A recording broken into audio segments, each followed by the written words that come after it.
Naramdaman po namin na unti-unting parang yung business na aming maliit na kabuhayan, parang tumal siya hanggang sara. Anong tayo nito? Saan na tayo pupunta? May awa ang Diyos. Magbabaka sakali tayo sa Lucena.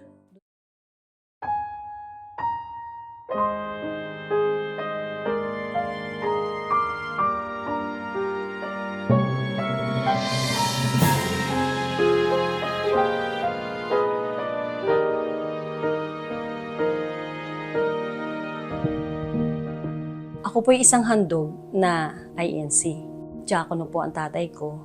Lahat po ng angkan ko ay INC. Noong time po na yun, maalab po ang aking pananampalataya noon sa INC. Nagkaroon ng problema sa akin nung siniraan ako ng nakakasakop sa amin na committee. So parang nag-isip ako na ito ba yung tunay na iglesia na magliligtas sa akin. Hanggang sa nakilala at naging asawa ko na po noon si Brad Mike. Taong 1996, nanirahan kami sa Tunasan, Muntinlupa. Nagkaroon kami ng maliit na video shop rental doon. Nagkaroon kami ng isang regular customer na nagsabi kay Brad Mike na, Mike, baka gusto nyo makinig sa SBN 21 kay Brother Ellie. SBN 21 po? so nag-decide kami ng asawa ko si Brad Mike na makinig. Unang pakinig ko pa lang sa boses pa lang ni Brother Eli. Alam ko yung totoo. Ito na siguro yung sagot sa aking panalangin. Lord, hanapin natin dating daan. Pakidalo tayo sa kanila. Sige. Kasi ang aking panalangin, sana matagpuan ko na yung tunay na iglesia. Hanggang sa isang araw hapon nun, inirefer kami sa lokal ng Muntinlupa. Hanggang sa yun, naramdaman ko yung asikaso sa amin ng kapatid. Araw-araw may pakain sa amin sa doktrina. Brad, tanggapin niyo po sana itong konting ambag sa pagpakain po sa amin lagi dito. Ay naku sis, hindi po kami tumatanggap ng ambag mula sa hindi pa po namin kasama sa pananampalataya. Ganun po ba? Opo, makapakinig lang kayo sa doktrina, sapat na po sa amin. Sa awa po ng Diyos, nabautismuhan po kaming mag-asawa taong October 25, 1998. After po ng bautismo, masaya po. Maligaya po kami na dumadalo, naglilingkod, hanggang sa walang isang taon na naramdaman po namin na unti-unting parang yung business na aming maliit na kabuhayan, parang tumumal siya hanggang sa magsara. Anong tayo nito? Saan na tayo pupunta? May awa ang Diyos. Magbabaka sakali tayo sa Lucena. Doon ko po naranasan na dahil sa dati nga po akong INC, naranasan ko po yung usigin ako ng mga kapatid ko dahil nakita nila yung gaya ko, yung itsura ko na bago. Sabi ng kapatid ko, "O ate, ba't ganyan ang buko paggupit ka na?" Hanggang sa naramdam kong parang lumayo sila talaga sa akin. Hanggang sa yung panganay kong kapatid, chinat ako ng aking kuya.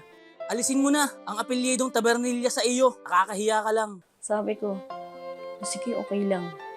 Mawala ng lahat sa akin. Huwag lang yung pananampalataya ko.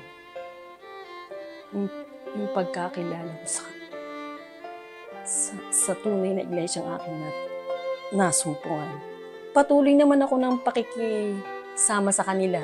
Naging okay na rin naman sa kanila kasi wala naman akong ginagawang masama sa kanila. Isa po sa pagsubok na mahirap para sa akin yung makita ko po yung mahal ko sa buhay, asawa ko na magkasakit. At the age po ng 50 years old, yearly, na stroke po siya. Last year po, na kalimang stroke po niya, na-diagnose po siya na may kidney failure na po siya. Ongoing na po yung kanyang dialysis.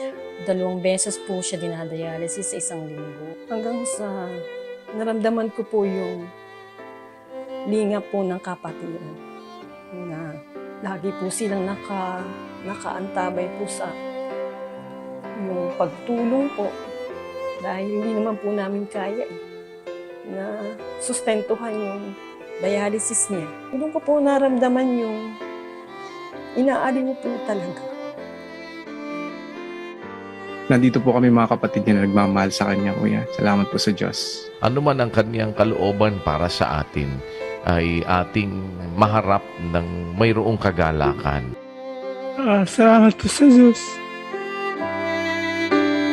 Sa kasalukuyan po, sa awa at tulong po ng Diyos, kahit po pinagpahinga na po ang aking asawa, masigla po kami nakakapagpatuloy sa paglilingkod. Naanib na po yung aking dalawang manugang. Active na po yung dalawa kong anak.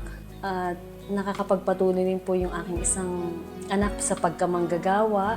At ako po, sa awa po at tulong ng Diyos, ay nananatiling diakonesa po ng lokal po namin at mga awit po sa loob ng iglesia. Ako si Sis Remelyn Rasal at ito ang istorya ng aking pananampalataya.